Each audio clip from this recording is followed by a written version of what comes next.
Welcome to smart commerce and management hub. Smart commerce and management hub లో ఇవాళ మనం Walters dividend model గురించి చూద్దాం. ఇది ఎవరు ఇచ్చారంటే జేమ్స్ ఈ వాల్టర్ అనే ఆయన ఇచ్చారు. ఆయన ఏం చెప్పారంటే ఒక డివిడెండ్ పాలసీ అంటే డివిడెండ్ ఇవ్వాలా లేదా అనేది దేని మీద డిపెండ్ అయి ఉంటుంది అంటే ఐఆర్ఆర్ మీద, ఐఆర్ఆర్ ఆన్ రిటైన్ ఎర్నింగ్స్ మీద మరియు కాస్ట్ ఆఫ్ ఈక్విటీ మీద డిపెండ్ అవుతుందని చెప్పారు. అసలు ఐఆర్ఆర్ అంటే ఏంటంటే ఏదైతే మనం ఇన్వెస్ట్మెంట్ చేస్తామో దాని మీద ఎంత మనకి కంపెనీ ఇస్తుంది రిటర్న్ అనేది ఐఆర్ఆర్. ఓకేనా? How much return we will get. Retain earnings అంటే ఏంటి అంటే ఎంత రిమైనింగ్ ప్రాఫిట్స్ ఉన్నాయి కంపెనీకి, అన్ని డివిడెండ్స్, ప్రాఫిట్స్ అండ్ ట్యాక్సెస్ అన్ని అయిపోయాక ఎంత మిగుల్చుతుంది, ఎంత రిమైనింగ్ ప్రాఫిట్స్ అనేవి ఉన్నాయి, రిమైనింగ్ ఎర్నింగ్స్ ఉన్నాయి కంపెనీకి అనేది రిటైన్ ఎర్నింగ్స్. ఓకేనా? కాస్ట్ ఆఫ్ ఈక్విటీ అంటే ఏంటంటే ఎక్స్పెక్టెడ్ అంటే ఇన్వెస్టర్స్ ఎంత రిటర్న్ ఎక్స్పెక్ట్ చేస్తున్నారు. ఓకే, మేము 100 రూపీస్ ఇన్వెస్ట్మెంట్ చేస్తాం, మీరు ఎంత రిటర్న్ ఇస్తారు, ఇంత ఇస్తారా, 12 రూపీస్ ఇస్తారా, 12% ఇస్తారా అంటే 12% అక్కడ ఎక్స్పెక్టెడ్ రేట్ ఆఫ్ రిటర్న్ అనమాట. ఓకేనా? ఐఆర్ఆర్ అంటే మేము ఇంత ఇవ్వగలం, మేము 12% కాదండి మేము 10% ఇవ్వగలం అని చెప్పింది అనుకోండి, అంటే ఐఆర్ఆర్ అక్కడ 10%. ఓకేనా?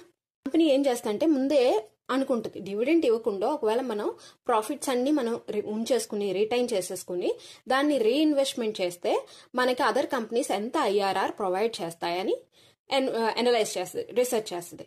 చేసి దాన్ని కాస్ట్ ఆఫ్ ఈక్విటీతో కంపేర్ చేస్తుంది. అంటే ఎక్స్పెక్టెడ్ రిటర్న్ ఎంత ఉంది, మనం ఐఆర్ఆర్ ఇంత ఇవ్వగలం. ఒకవేళ ఐఆర్ఆర్ ఎక్కువ ఉందనుకోండి అప్పుడు ఏం చేస్తుంది, అప్పుడు డివిడెండ్స్ అనేది ఇవ్వకుండా దాన్ని రీఇన్వెస్ట్మెంట్ చేసేసి అప్పుడు దాని మీద వచ్చిన ప్రాఫిట్స్ ని మనకి ఏం చేస్తుందంటే షేర్ హోల్డర్స్ కి ఇస్తుంది. ఓకేనా?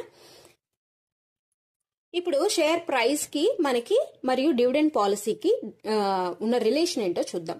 ఫర్ ఎగ్జాంపుల్ ఇప్పుడు ఐఆర్ఆర్ ఉందనుకోండి, ఐఆర్ఆర్ ఎక్కువ ఉంది అని అనుకుందాం.